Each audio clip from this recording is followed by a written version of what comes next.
Elisa, इसके गाल पर जरा लिपस्टिक का निशान तो देखो। कौन सी लिपस्टिक? लानत तो तुम जैसी लड़की पर बदनीशुदा आदमी के पीछे लगती शर्म नहीं आती? बेहया! ऐसी क्या चीज है जो तुम्हें यहाँ तक लेकर आ गई?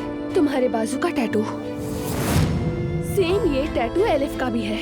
क्या मतलब है इसका? एलिफ के पास भी है?